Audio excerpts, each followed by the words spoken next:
Okay, so that's the hours. Let's get started. This is MSE 498. So is there anyone in this class who's still lacking a computer? Okay, so the folks who are not in MSE 498, I'm going to have to ask you to sort of give up your workstation for the folks who are in this class. We have this classroom reserved at this time. So folks not in the class, if you could please clear up. Thanks. Okay, so let me pass around the attendance sheet. Okay, so just a couple of quick announcements before we get started. So I am a little sick today. This is meant to be a bacterium. My grad students made me sick. So if my voice sounds a little funny, that's that. The second thing is today is a big referendum on Scottish independence. And so we're going to see what happens. We'll know in probably the next 24 hours. And so whether I'm happy or sad next week, you'll be able to figure out what my own politics are about that. So that's also happening. Okay. So any questions from last time? So just to recap what we did is we did our first run as sort of computational materials scientists. We did some DFT calculations together on the hydrogen molecule. And so we did two things. The first thing is that we guessed the proton position, so we guessed the bond length. And then we did a self-consistent field calculation using cone sham plane wave DFT with a bunch of approximations we told Quantum Espresso to use. And we computed some energy. And then we said, okay, we made a really big assumption, which may have been terrible, which was the bond length, where the protons live relative to one another. And so then we said, can we do better? So can we get Quantum Espresso to actually relax the proton locations in order to get the lowest energy structure? And so we also did that. We did this h2.relax.inp code, and we told Quantum Espresso, okay, hey, I want you to do a bunch of linked STF calculations where you're iterating over the bond length. Okay, so that's where we wrapped up last time. And so I think everybody managed to get all those things running. And so are there any questions about anything or any sort of difficulties or problems that folks had? Okay, so we're going to finish up the walkthrough today doing one of the most important things that you always have to do when you complete a DFT calculation, which is look at convergence. And so you have to pick your exchange correlation functional, you have to pick your pseudopotential, you have to pick your energy cutoff on the basis set, and you have to pick your K-point sampling. And so we picked the pseudopotential and the exchange correlation functionals that we wanted to use. We said we used this trick where we put our H2 molecule in this giant real space box, which gave us this tiny reciprocal space box, which allowed us to just do one K-point. But the missing piece of the puzzle is this energy cutoff. So we need to figure out that if we're picking a big enough energy cutoff, so what's the wiggliest, highest frequency sine wave we're incorporating into our basis set? Is it big enough to resolve a converged electron density and therefore a converged energy? So just to recap, you've heard this multiple times before. We don't want to pick E cutoff too low because then your energy is wrong because you're not converged, you don't have a good enough basis set. And we don't want to pick it too high because then you're just burning CPU cycles for no reason. So we need to be in this like Goldilocks region where we know our E cutoff is big enough, but we're not wasting computational resources. So that's exactly what we're going to do today. We're going to do it sort of the dumb way first, and then we're going to be using a script to try and automate it and make things a lot faster. Okay, so that's the goal for today. It shouldn't take us the whole class, so we should get through all of this, then we can start looking at the project together. So that's the idea for today. Okay, and so if we pull up the walkthrough, where we got to last time was sort of the end of section 2B. You did your geometry relaxation, and then we're just starting on part 3, which is convergence issues. Okay, and so this is just what I said in words about picking the energy cutoff to be big enough such that your highest frequency sine wave in your plane wave basis set is big enough to resolve all the details of your electron distribution. Okay, so the first thing you could do is go into your h2.scf.imp file. Let's see if my connection is still up. Okay, I'm going to have to reconnect.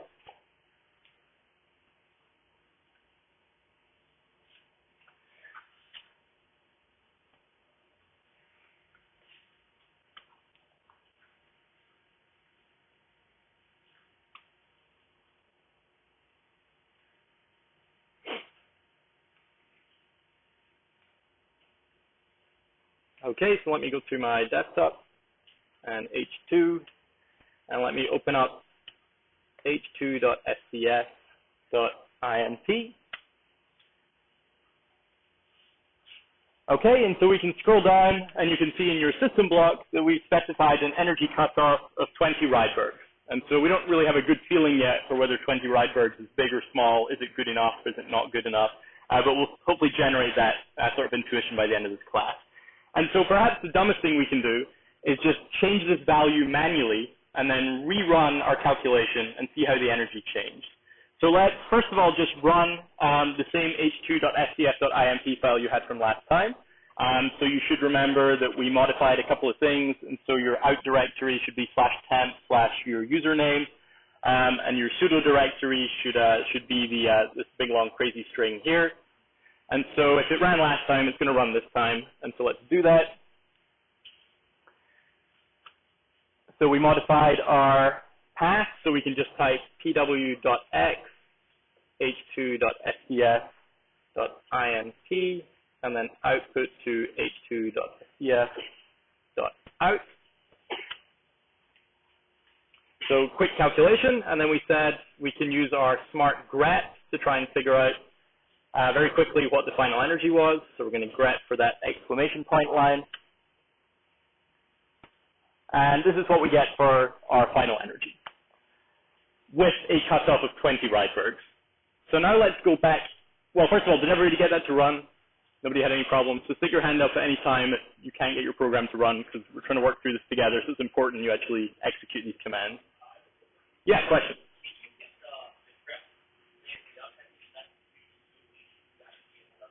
You can. So you can pass a file to grep as an argument. And so I think we actually have the code up here.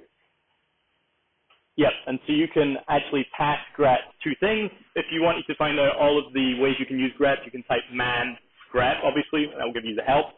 But you can actually supply grep with two arguments, the first one of which is the search string. And so here you can actually just reduce this to an exclamation point in single apostrophes, and then the file name. And so you could actually just write grep, open quotes, exclamation part, close quotes, h2.sdf.out. That does exactly the same as if you pipe less. Okay.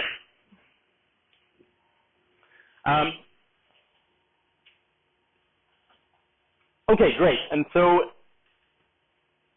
now what we're going to do is change the energy cutoff from 20 to 40 Rydberg. So we're going to double the energy cutoff, and we'll see how that's going to change our results. So let me get to this screen, and so let's go ahead and do that. So use whatever text editor you like. This is where VI is sort of probably your best option because it's going to be super quick to do it. Of course, you can do it in a text editor. So we can just scroll down to our system block, and in a couple of quick keystrokes, we can double the energy cutoff to 40 Rydberg.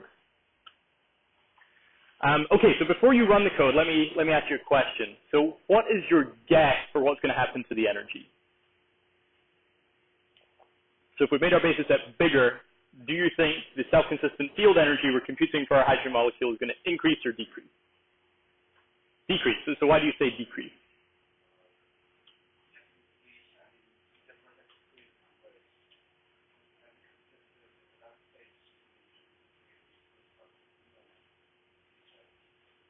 Yeah, so why? So we're going to converge. So you think we're going to converge from above? Why would we not be converging from below? So you're right, but I'm asking you to try and validate your answer. Anyone else? Anyone else help us out? So why do you expect us to converge from above rather than converge from below? Excellent, variational principle. So you're never going to compute an energy that's lower than the true energy.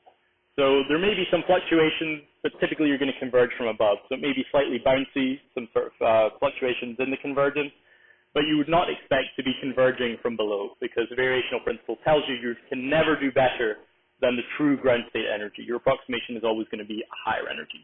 So very important point and a good way of testing and sort of error checking your code and your output. So let's go ahead and do that. So we've modified our file to pw.x. Yep, so we're going to execute exactly the same thing. And let's see if we can use the variant of the grep command this time.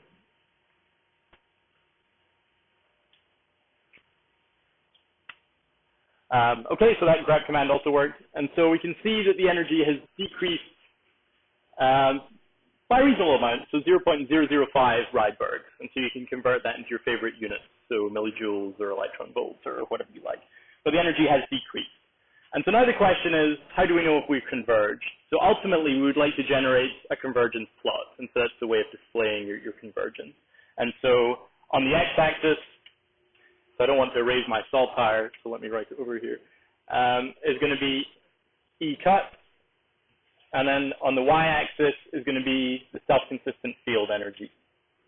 So it's sort of weird because you're plotting one energy against another, but they mean some very, very different things. And this is the energy cutoff of your basis set, the high-frequency sine wave, and this is the self-consistent field energy that's spat out by quantum espresso. And so we anticipate it's going to look something like this. And so we want to sample a bunch of points along here, and then we want to figure out some criterion by which we say we're converged, that we're low enough. And so let's do that. So we could do it just by manually modifying the script, as we did just now, changing 20 to 40, recomputing the energy, using graph to pull out the answer, and sort of compiling all our results in MATLAB, or I guess you could use Excel if you really wanted to. But we can do better, because now we all know how to use bash. So let's use a bash script to automate this for us. This is maybe your first example of actually using bash to run computational materials science and engineering codes in a very efficient way. So bash is very powerful because it saves us lots of time. So you can imagine if you had to do this 100 times, or 200 times, or 500 times, testing different energy values, it's going to be extremely painful, and you'd never get anywhere very quickly. But with a script, you can do it in like 20 seconds. So let's see how that works. So don't be scared of scripts. Scripts always require a little bit of overhead to get them working and get them running. Sometimes they'll throw errors and you'll be really angry at them, but typically it's worth the pain. So once you make the script, forevermore, you can automate tasks very efficiently. So let's take a look down here. So we would like to identify the required cutoff energy for convergence to within 2 millirydbergs per atom. And so that's just a standard convergence criterion in the DFT literature. So typically, folks like to get things within 2 millirydbergs per atom. It just turns out that that's sort of a good rule of thumb. And so that means we want to be within our target value, our sort of true value, whatever that means, which we'll get to in a second, which is sort of 4 millirydbergs because we have 2 ions in our system. It's an H2 molecule. Okay, and so to speed up calculations, we're going to use a script. And so if you've not already done so, let's download the script from Compass, and let's take a look at it.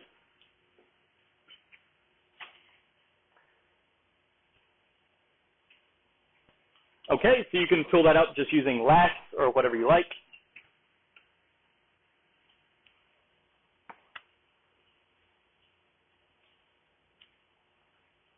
Okay, so it's a pretty short script, but there's actually quite a lot going on here.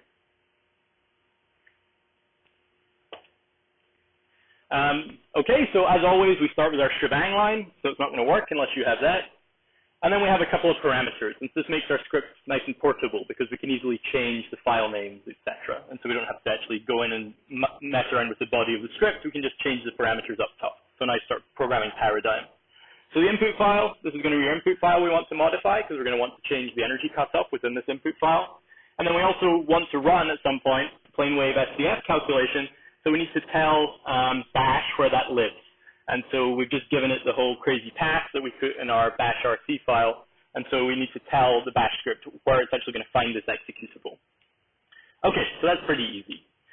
Okay, next we have a nice for loop. And so what we're going to do is run over for e-cut in the following list. And so we're going to do e-cuts of 10, 15, 20 in increments of 5 all the way up to 80. And so we're going to then use each one of those values and substitute the current value of the energy cutoff in this input script for this particular value. So we're coming in with now 40, because that's what you modified your script to be, and we want to replace 40 with each one of these values. So the way we're going to do that is this super efficient but super confusing line of code here. And so sed is a utility that's very similar to awk. I don't want to get into the details of it, but basically it's sort of an efficient text processing utility, and you can tell it to find a particular string. This is sort of the find sequence here. It's going to run through this file until it encounters this line, and then it's going to replace this line with this, ecut WFC equals, and then it's going to dereference the particular value of ecut that the for loop is sort of living on right now. It's going to do this in this input file, And so this is basically doing what we just did manually, which is go in and delete the number 20 and make it 40. This guy is going to go in and delete the number 40 and make each one of these things. And then we're going to have an input file with a different energy cutoff. So if this doesn't make sense to you, that's absolutely fine. You can look up the sed utility if you're interested. But it's just a very efficient one-line way of going into a text file, finding a string, and replacing it with something else. If that's all you get out of it, that's absolutely fine. Okay, so is everyone okay up to here? Okay, then what we're going to do, we're going to have this modified input file, and we're going to pipe it to Quantum Espresso. So the way we ran Quantum Espresso before was to do pw.x, and then this sort of less than operator, and then we had our input file, and then we dumped our output to some output file. So you can also run Quantum Espresso by piping it. So you could do less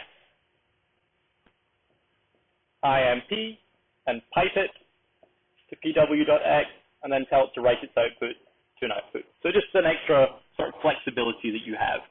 So instead of telling it to read the input file, you can actually pipe the input file to the plain wave executable. So two ways of doing exactly the same thing. So it turns out that this way is sort of a little more useful. It just makes for cleaner scripting. And so we're going to pipe our modified input file to our executable, which we've told Bash about up here. And then we're going to dump our results to this file called out. And so you can make this file whatever you like. So you could call it something different if you prefer. Okay, so that's running the code. And then what we're going to do is we want to pull the energy out of it. And so we're going to use our old friend grep. And so we're going to pull out the total energy. We're then going to pipe that line that grep pulls out. So grep's going to pull out that single line that we're all familiar with, exclamation point, energy equals some value. We're going to pipe this to this command called tail, which is going to do some sort of processing and pull out just the first field, and then we're going to use awk to do some text processing on that. So we've got three things linked by pipes. And so basically all this line is doing is it's going to grab the energy line, which will look something like, start running out of space, the energy will be exclamation point, then it'll see something like energy equals some value. We're just doing some text processing so we can isolate purely the number. So if you want to pick apart that code, I would encourage you to do so you can take this line into your terminal and actually start playing with it and seeing what each part of the pipe does. But basically, we're just trying to grab out the energy field. Okay, so then we've pulled that out automatically, so very efficient, rather than us having to scroll through a file. And then we're asking our bash script for every increment of the for loop to print to the screen the value of our energy cutoff, so the x-axis here, and the value of the self-consistent field energy to the y value here. So we're going to get a bunch of xy coordinates of this curve in a super efficient way. And we're closing out the loop, and we're exiting our script. So people have sort of a good appreciation for what this is doing. So I don't sort of anticipate you'll understand all the intricacies here, but at least if you appreciate what each line of the script is doing, and you can sort of manipulate it to your own ends, then that's terrific. So actually in your project, you're going to modify the script to do k-point convergence. And so you're going to use this script to go in and modify your k-points in your input script. Okay, so any questions about that? All right, so let's run it. So as always, the understanding is the hard part. The running is very easy. So there's just one wrinkle, and so let's do an ls-al to take a look at all the files in my directory. And if you do that, you'll see if you just downloaded this file, run ecut.bash directly from Compass, it might not have the right file attributes. And so it's not a directory, it's a file. I have, so me as a user, have read-write privileges. The rest of the world just has read privileges. So if we want to execute the script, is this going to work? No, because we don't have execution privileges. So we're going to have to make this script executable. And so how are we going to do that? chmod, very good. So let's change the mode and make it executable. So chmod, the two very sort of most common ones you use are 644, and so 644 corresponds to exactly this, and the other one is 755. Nope. Let's do an ls-al. Okay, great. And so now it's executable. And so now I have executable, so me, the user, and also the rest of the world has executable privileges. So now we can run it as a script. So let's go ahead and do that.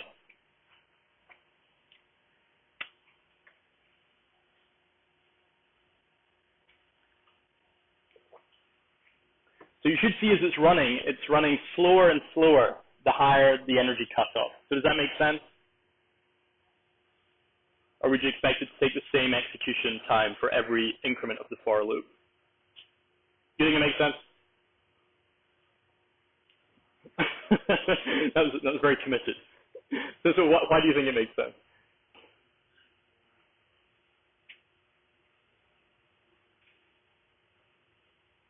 So what's increasing?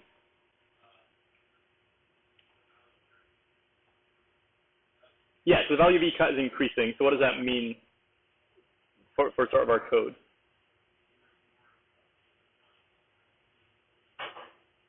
So the basis set is bigger. So we have a bigger basis set, and so we have more numerical work to do because we have a bigger basis set. So the computation time is going to go up. Yes, that's right. And so that's why we don't want to just take E cut off to some exceedingly large number, because it takes forever for our calculation to run.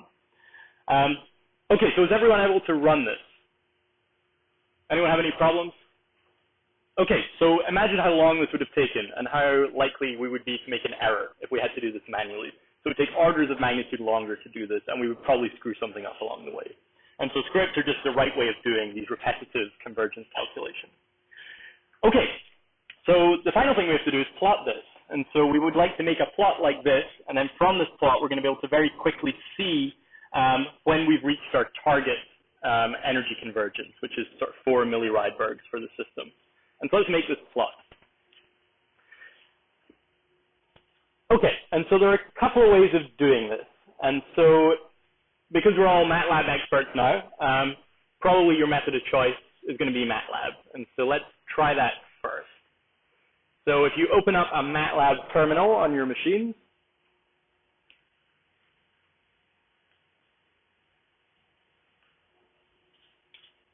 you're going to get something like this.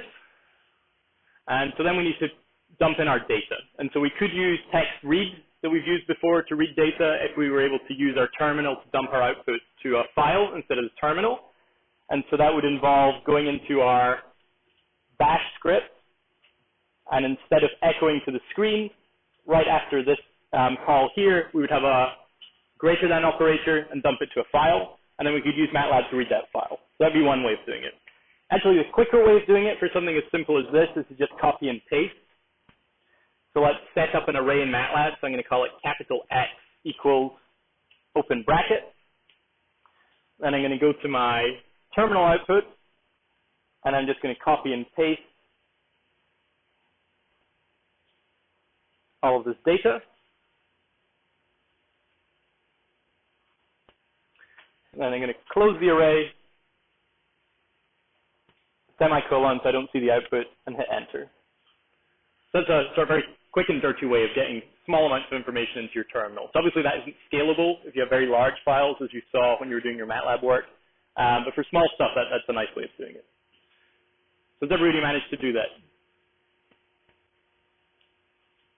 Okay, so let's turn this two-dimensional array into two one-dimensional arrays. And so let's hit, if you do capital X, you'll see there's the two columns. So it's a two-column matrix. And so let's do little x is equal to the first column of capital X. So this is saying let's pull out all of the elements in the first column. And then let's do y is equal to all of the elements in the second column.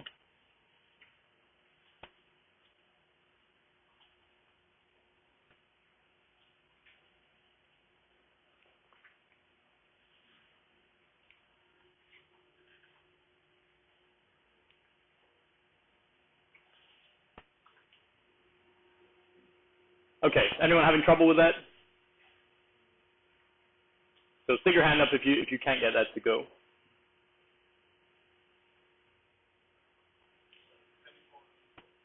Suppress output.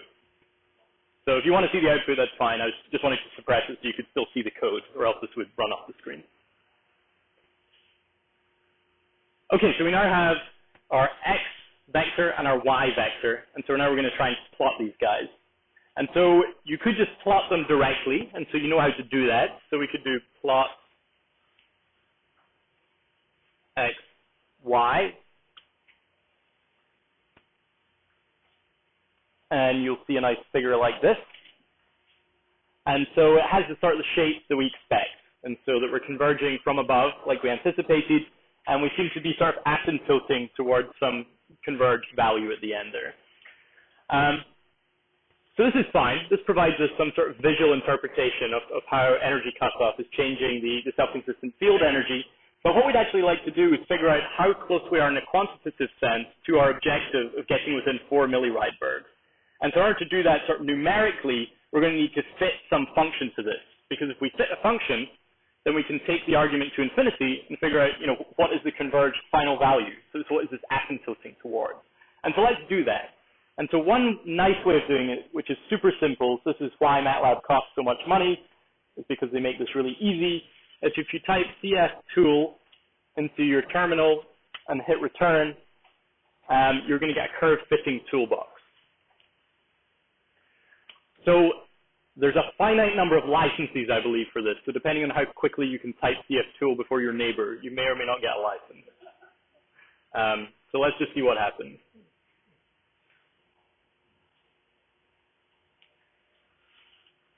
So has anyone managed to get this? So stick your hand up if you have a curve fitting toolbox. Okay, good number of folks do. So if you don't get one, if we run out of licenses, the university only pays for a certain number of licenses. Then hopefully your neighbor has one. And actually on the sheet, I've told you a different way of doing this, using an online curve fitting system instead of MATLAB. But let's see what MATLAB does for here. Okay, and so we're going to do curve fitting. So we're going to do plotting and curve fitting simultaneously. And so the reason we made those two vectors is because we can go into our x data and grab the x vector.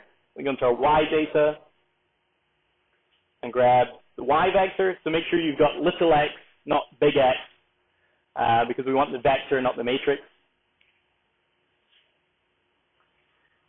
And then what we're going to fit to it, we're going to fit a custom equation that looks like this. And so what are we actually fitting? We're fitting a decaying exponential with an offset. And so if we were just to fit the decaying exponential, so something like, let me leave this.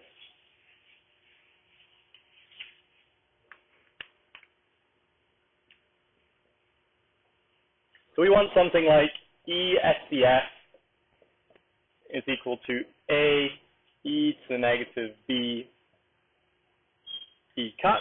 And so if we had just a decaying exponential, that would only allow us to sort of converge to 0. And we know that that's not going to be a good curve to fit because we're going to have some offset. So we're going to have some actual asymptotic energy.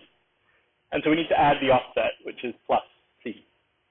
And so that's exactly the equation that we're going to get MATLAB to fit for us.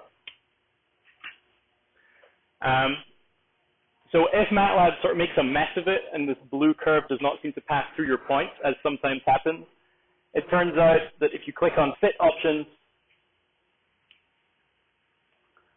you may want to use a more robust algorithm, which is Levenberg-Marquand, and then it should work pretty nicely. So it just seems to be a glitch in the MATLAB fitting software. Okay, so has everyone managed to make a fit to their data? So stick your hand up if you're having difficulties. Okay, so let's figure this out. So if your neighbor's got it, talk to your neighbor. A little peer support. Okay, yeah, you need to. So it's a linear.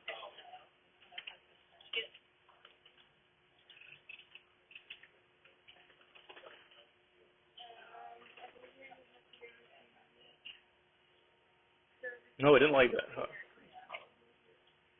Undefined.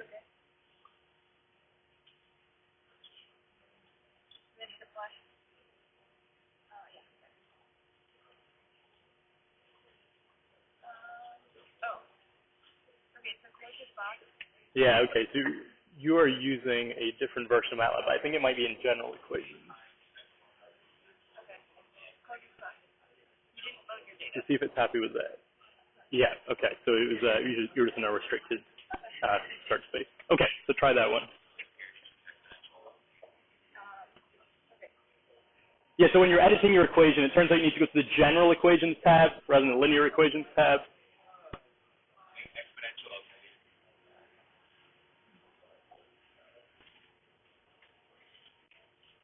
Yes, you need to be in the general equation. Oh, sure. Yeah, so that should run for you. Okay. Yeah, so we need to be in general equations because this is too restrictive a fit. Yeah, so that should be good.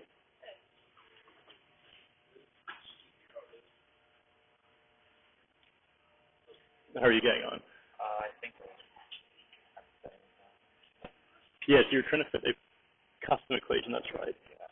So then how do I actually use this? So if you hit apply, yep. So you're just going to need the data set. Yep, so the X, Y. Do I do anything from here? Nope, I think you're good. So you just need to select the right data set. Yes, there's nothing there, is there? Okay, so I would reboot your curve fitting toolbox.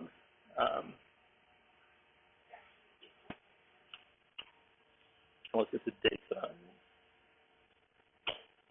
Okay, that looks good.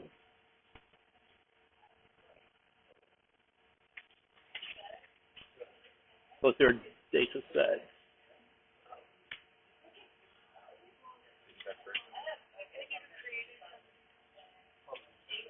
Yeah, so I don't know why you can't access that data. So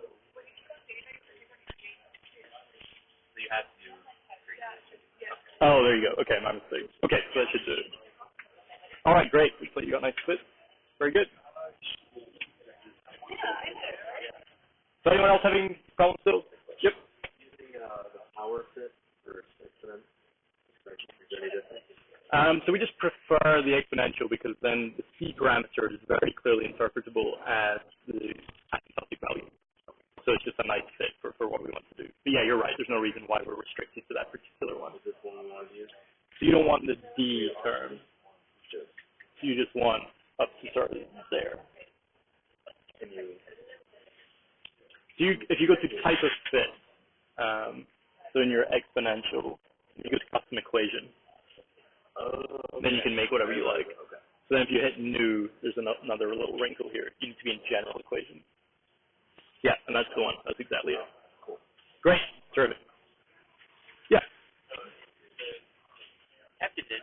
Yeah, so you need to go to general equation. This is linear, so it doesn't allow us to be as general as we need to be. So that's exactly the one we want. Yeah. Should it show up or? So let's click on fitting again. So you need to select your data set. Okay, so let's close this out, close this window, and go to data. Select with Y, create data set. Oh, okay. Now you should be able to select that one from the fitting tab. And you want your general equation again. So type of fit is custom. Looks good. So hit apply. All right, terrific. Very good. Are you guys all okay here? Okay. Anyone else having difficulties with the fit? All right, terrific. So sorry, I didn't realize that the workstation's using a different version of MATLAB, which might look a little different.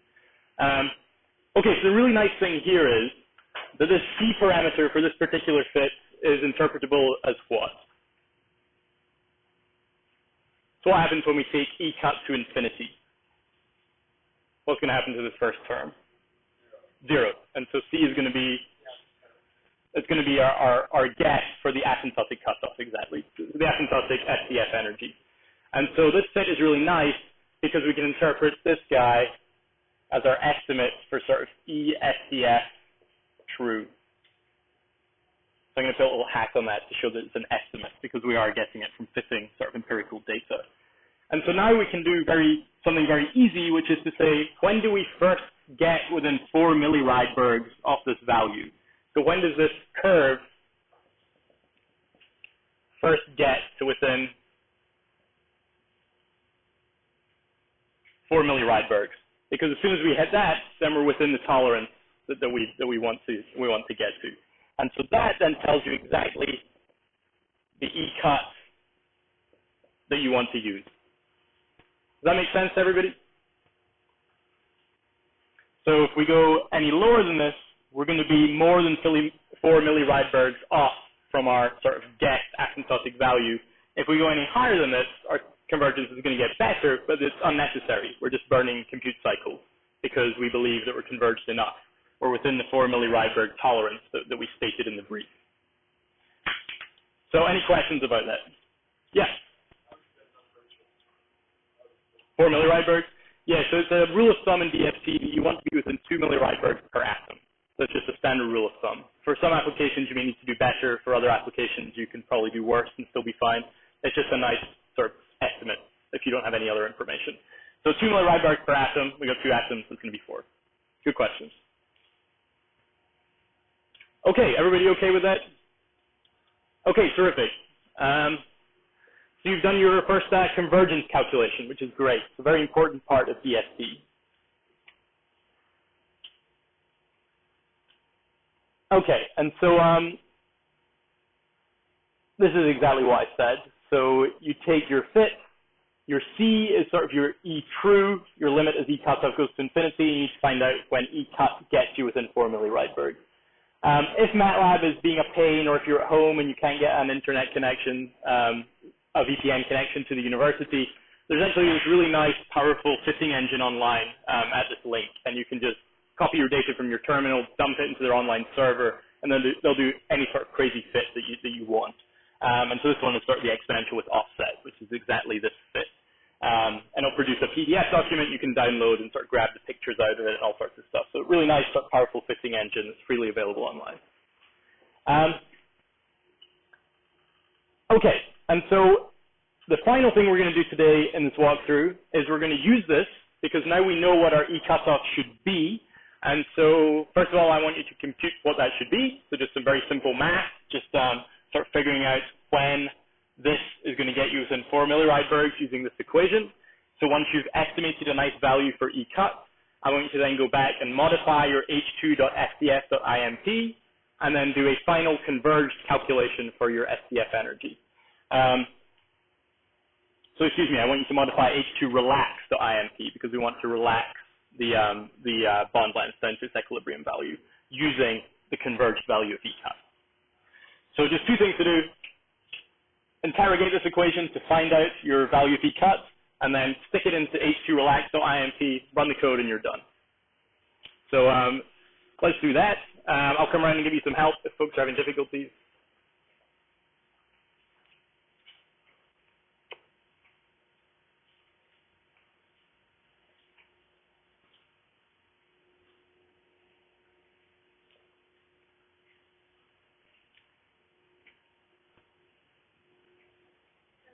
Oh, thank you. Is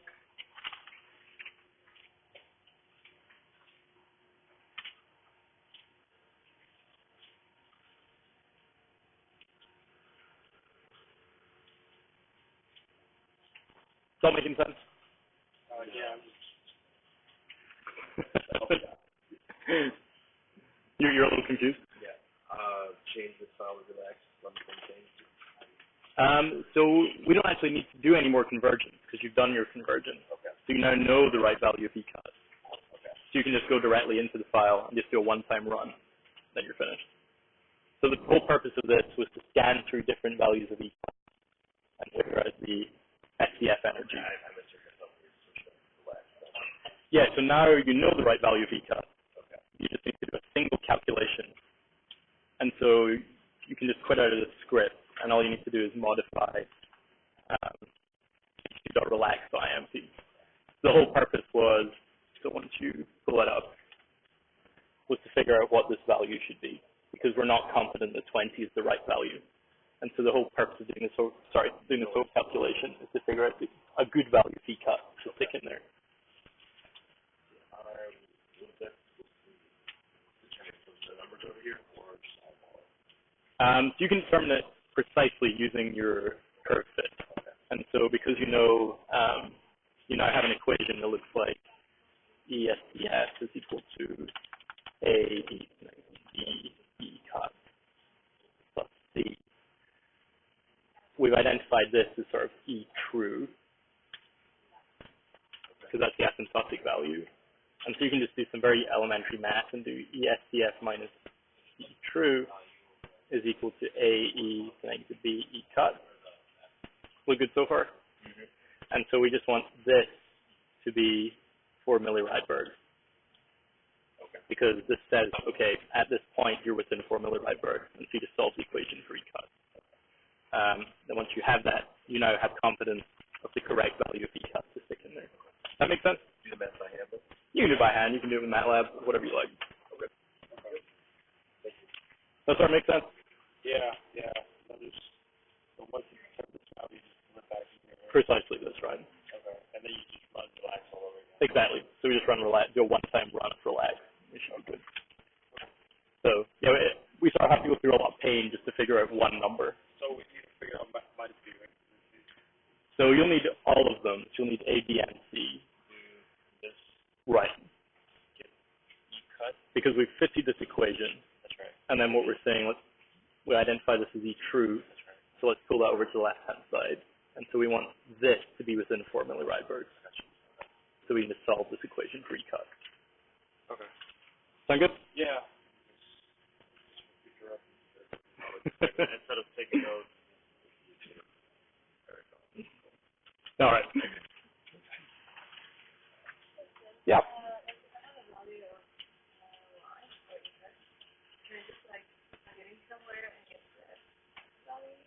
So I'm not sure whether this toolbox supports that.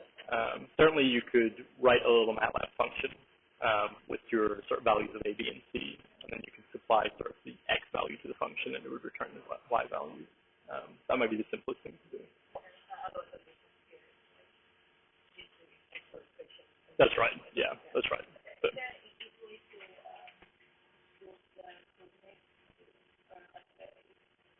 there may be, so I don't know if the analysis will do that for you.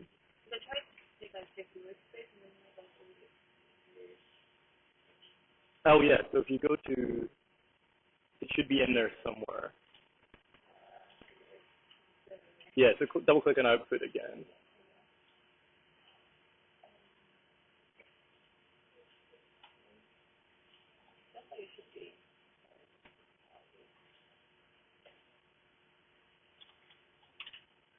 Yeah, that's like it's sort of reporting. Oh, it's probably in fitted model. That's right.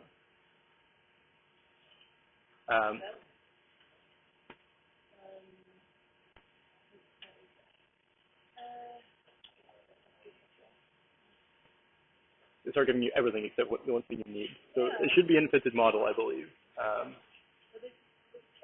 So let's click on see fit. Okay, so it's doing.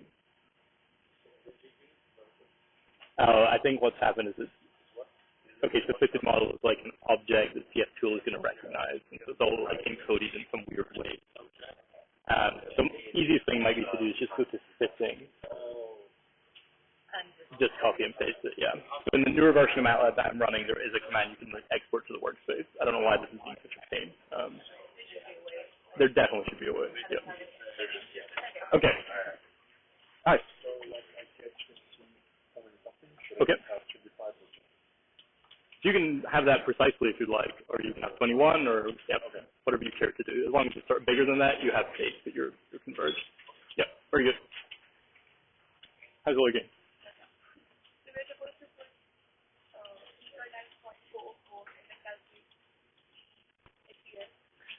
Almost. So this is our fitted equation, and we identified C as sort of our estimate for the true energy. That's the asymptotic value when this goes to infinity. So if you pull this over to the left, you have ESCF minus E true, so that's sort of your error, and we want this to be 4 millirieberg. Okay. And so then you can solve this equation. So once you get a population number for dx, and then just put that into Exactly.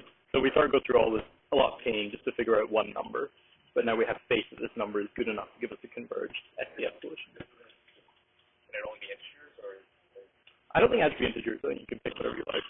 So it's like, I can take this number. You can take that if you want it. That's right. How's it looking?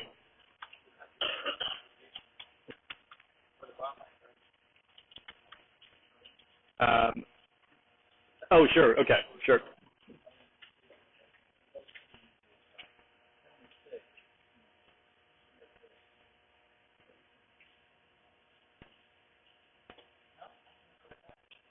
$76. What are the units? Sounds pretty good. So I think the experimental one is like 74. So yeah, very nice. Good work. Yeah.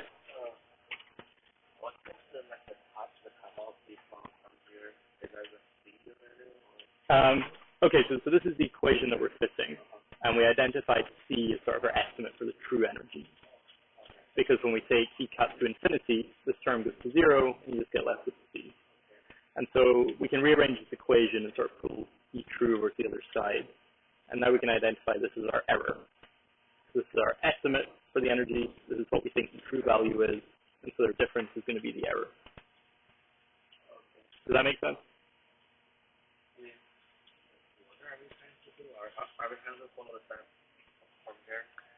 Yeah, that's right. And so the whole idea is we need to make an estimate for E cut. So when is E cut big enough that we're within 4 millirad-bergs of the value of C? And so once our value of ESCF, so the value of the curve, minus C, is within 4 millirad-bergs, that tells us exactly what value of E cut to take. So it tells us exactly, we're sort of scanning down here and we're saying, when do we get within 4 millirad-bergs of the absolute value? Maybe it happens around here, and then that tells us the value of E cut to take right there. So you're supposed to make some example. Absolutely, that's right, yeah. So it's just a very simple mathematical sort of solve for E cut. Sounds good.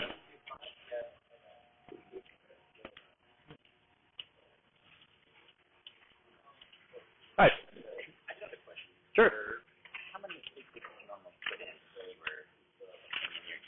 I would probably put in 0, Okay, but it's up to you. Okay. So as long as you're bigger than that number, you have faith that you're converged. Okay. So if you pick like 21 or 25, you're not going too crazy. You're not burning too many CPU cycles. But in principle, you could put that whole number in, I think, if you cared to do so. Yeah, I'm not sure what quantum espresso's response will be. It may freak out if you have too many decimal places. Oh, really? Maybe you should give it a shot and see what it does. Yep.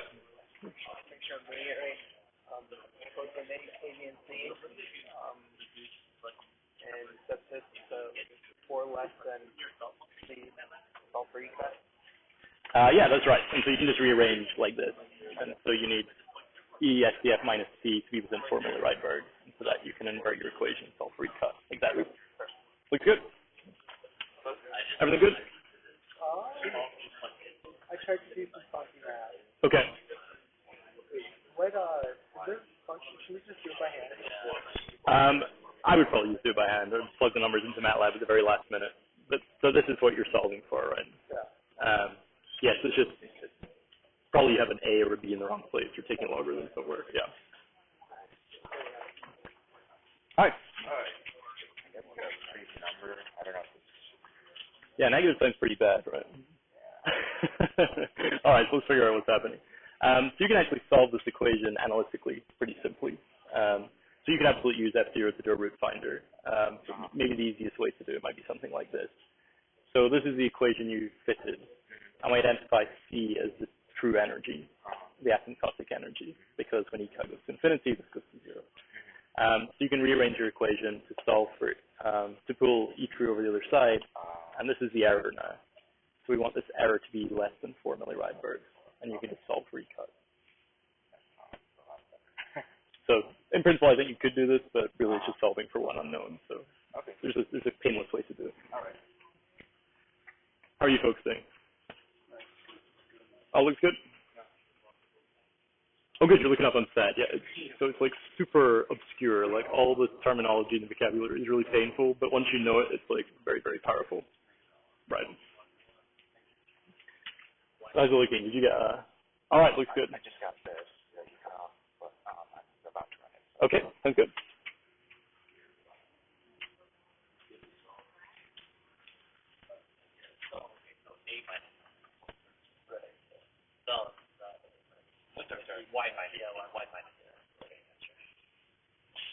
You guys doing okay? How's it looking? I got the data. Okay. I edited the relax file. Okay. And then I got it down. Okay. Looks good. And so what energy cutoff did you decide to pick? What was your choice? 20.2655. Sounds great. All right. And then what was your estimate for the final bond length? That sounds pretty good. So at the very, very end of the walkthrough, we ask, okay, now that we have confidence in our E-cut, let's run relax and figure out what the final bond length is going to be.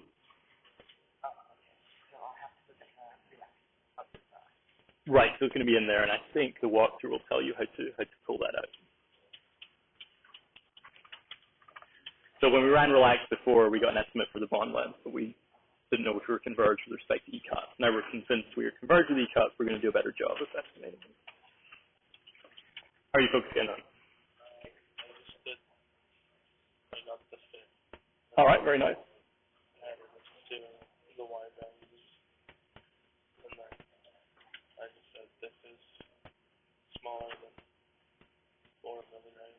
Okay, very good.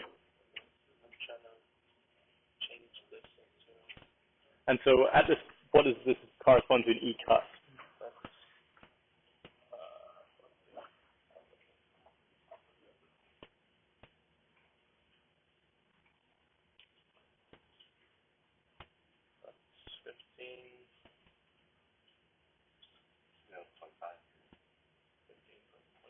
$25. 25, okay. So this is a fine way of doing it in sort of a incremental sense. It tells you what's the first time you get bigger, you get better than 4 millirieberg. But you could actually solve the equation analytically, and it may be a non-integer value that you get for each cut. So if this is the equation that you're solving for, you're fitting rather. And so we identified C as E true. So I think what you're plotting is ESCF minus C. Okay. But you could actually specify this to be 4 milliriebergs and then solve your equation for E-cut. So that would give you some perhaps non-integer value. It may not be 25, it may be 22 or 21.888 or something. You could write it down, do it by hand, and then ask MATLAB to do the final calculation or whatever you like to do. So it's basically just inverting and solving the equation. Okay. How's it looking? Good. I was at the same one. Okay.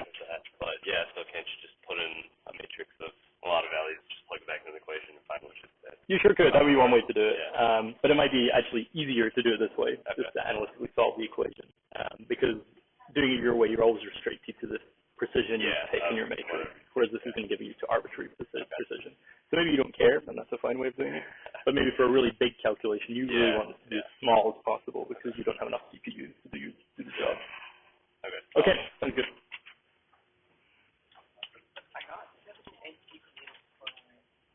Sounds pretty good. And so I think we also supply at the end of this document the experimental value. Oh, you probably looked it up already. Yeah, it's 74, so it's not bad. So we're within less than a few percent. And so how might you change this to make an even better prediction? I guess I can change the energy cutoff. So we believe we're converged with respect to energy cutoff. And I told you to believe me that we're converged with respect to the K point sampling, because we only need one really in this case. So what are the two other approximations you might play with? So there's our four things we can play with: the K point sampling, the energy cutoff, and then there are pseudopotentials and exchange correlation functionals. So pseudopotentials don't matter here because we don't have any core electrons, but you might think about playing with seeing how your answer changes as you pick more and more complex exchange correlation functionals. So instead of using the local density approximation, maybe you use a generalized gradient or one of the fancy like PBEs or something like that. So that might be a way to get an even better answer, but even using the simplest one, we're still pretty close. Which one are we using right now? So the default is LDA, the local density approximation. So there are ways to tell quantum stress, okay, don't use your default, use what I tell you to use. So if you're interested in doing that, you can look up the documentation and figure out how to exactly tell quantum stress if you use more complicated things. But, you know, we're within a few percent, so maybe you were satisfied that we did an okay job. Okay. All right. Thank you.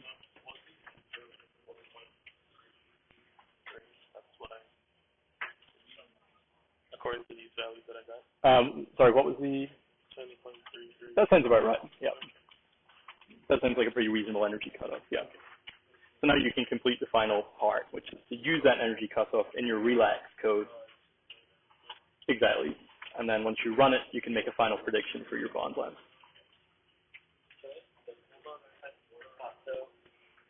the cutoff was 21, so it's always better to use the higher number than the label, right? Of course, that's right. Yeah. And so above 14, if we do test in, let's say, a non-integer number, so it would say there's there. Oh, it doesn't like that? Oh, no, I'm not sure. Oh, I don't think so. I think it'll be okay. Oh, really? Even though it's not. Okay, so even though it's not a string. I think it expects floating point. So, yeah. I mean, what's the worst thing that'll happen? It'll just throw an error, and you can go back and fix it. Oh, I see. Don't be scared of it. Yeah, so let's see if that goes through. Okay. Okay, so basically at this point, I just send this to my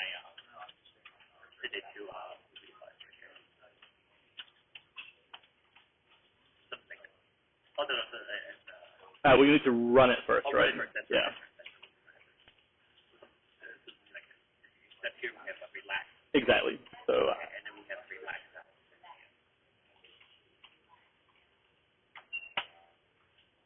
All right, so it was happy taking a floating point, so. Oh, that's good. So floating point is. No problem. Okay, so that's good. And then just grab it after. And so again, we're looking because it's the main file is still the same host.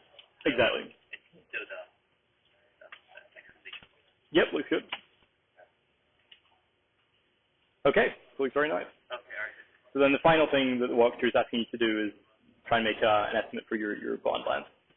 So now you've done a converged calculation with a converged energy cutoff for relaxation. Now try and estimate your bond length. So the experimental value is this, and let's compare it to what you get from DFT. Okay. So you need to dig into the output file and find out where that answer is. Oh, So you did this before last time. Oh, that's right. Yeah. Hi. Value for my cutoff, and so pretty much I got this value at my conversion. Okay. And I have to tell it like that. When I read it, this is what I converged to. So should that be fine? So what was the value of E cut used, like 20.26? Okay, and so if this is your asymptotic value, what was the criterion you said you were happy with? Your tolerance for? So if that's within 4, then you'd be pretty happy. Yep, that's good. What's the next step? Is there anything we do after The final thing is I give you, in the very end of the walkthrough, I tell you the experimental value for the hydrogen bond length, and then ask you to compare that to your DFT. Okay. So I think we did that last time for an unconverged energy cutoff, and now you have a converged energy cutoff. Let's see how you do.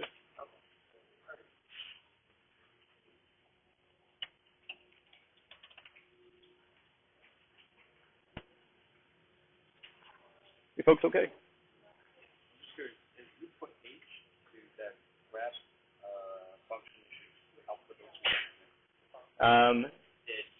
Unless there are other lines beginning with H. So yeah, give it a go. So in the walkthrough, actually, if you scroll down to where it gives an example of making the grep call, yeah, so right here, maybe something like this, where you do H and then a star, and then. So let's try just an H first, to make it simple. So there's other stuff too. It does every single iteration. Output the line.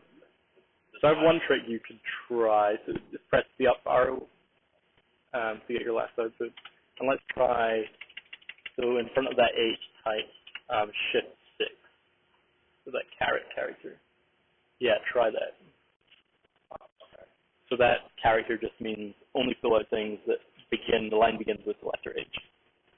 So these guys, the line did not begin because it's space. So, I see. Okay. yeah, that's a nice way of doing it. So if you do this search string, caret H, that means only fill out lines that begin with H.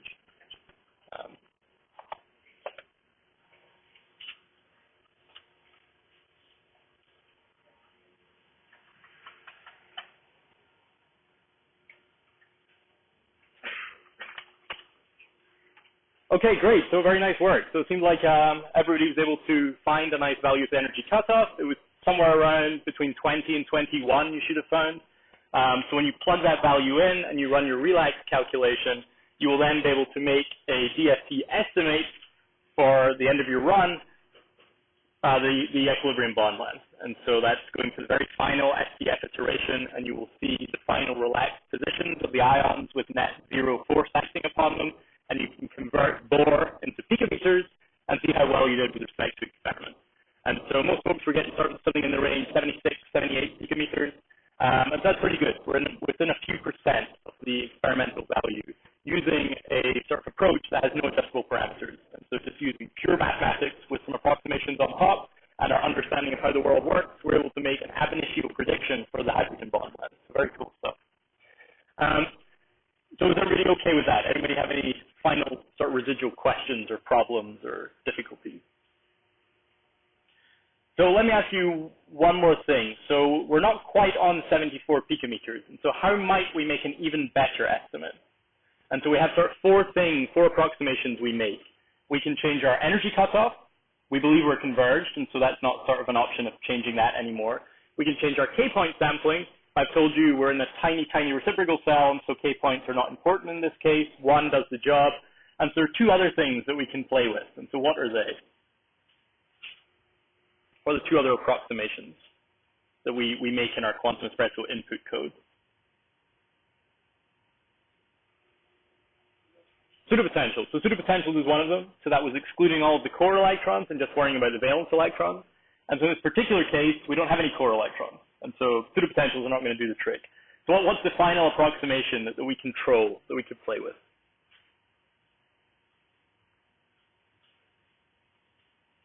Have a guess? So when we rewrote the Schrodinger equation in sort of density terms, we had to introduce an extra functional that we said we had no idea what it was. What was that functional? Exchange correlation. So the exchange correlation functional. That's sort of the biggest approximation we ever make in DFT. We don't know what this looks like. We have to make a good guess for it. So the default quantum espresso is to use the local density approximation, so the simplest possible exchange correlation functional. And so in preparing our input script, we just accepted the default. You could control that. And so if you wanted to go somewhat more complex, you could pick a generalized gradient approximation exchange correlation functional, or a PBE or a B3 LYP, or something a little more advanced that you believe might give you a better answer. So in principle, that's the final approximation that we could control to try and get a better answer. And perhaps if you're super interested, you could try that and see what this value looks like under different exchange correlation functionals. But so if you don't remember anything else about the practice of running quantum espresso, try and remember the four approximations you control. And so that's sort of an important learning objective, the four main things that we control in any DFT calculation. So energy convergence, K-point convergence, pseudopotential, and exchange correlation functional. Okay, and so we have a sort of little bit of extra information here about sort of cutoff energies versus K-points, which is what I just said in words. Some verbiage about organizing your runs, and then some sort of FAQs at the end of the walkthrough. The first of which is sort of my favorite. Professor Ferguson has done a terrible job. I do not understand quantum mechanics at all. So you could try and look at these sort of primers if there's any sort of things that you were interested in. I didn't explain in terribly good depth, or you felt that it would be useful to get a different perspective on it. These are some nice sort of pretty accessible resources. So if you're interested in finding out a little bit more about exchange correlation or pseudopotentials or cone-sham orbitals, stuff like that, you could take a little look in here. Okay, so that is it for the walkthrough. So any final questions or comments or difficulties? So if we pull up the syllabus,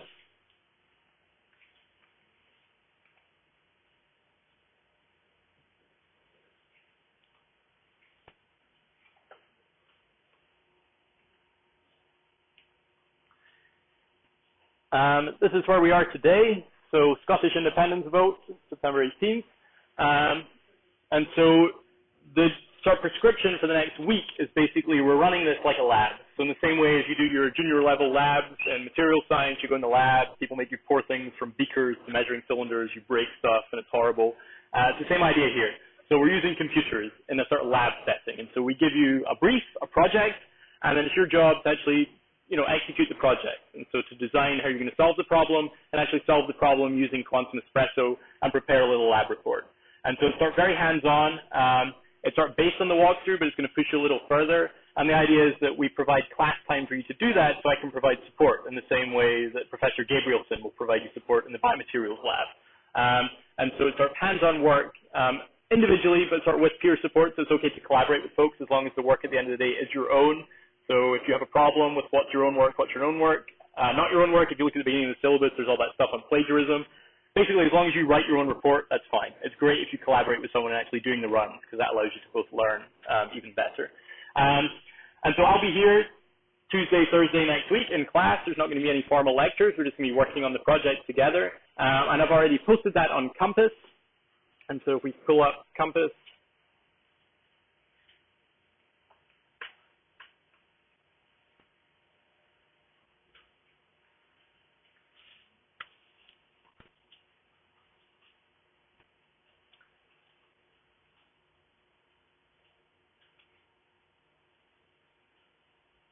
okay, so in the project box, you're going to see, down here, Project 2, Quantum Espresso. And so it's going to have the project brief. I'm giving you some input files, and then there's the submission link once you've completed that in the next couple of weeks just to submit stuff. So I'll stick around for the last 10 minutes. If you want to start working your project, that's great. If you want to just clear out early, that's also fine. Some of you with Scottish heritage might have some celebrating to do, so that's absolutely fine. And so please do come to class. Even if you've completed the project, just come and sign the sign-up sheet.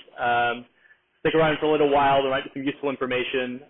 It is sort of the idea that you're meant to be in the lab sort of doing these things. So if you complete it very quickly, that's fine. I can give you plenty of other projects to do.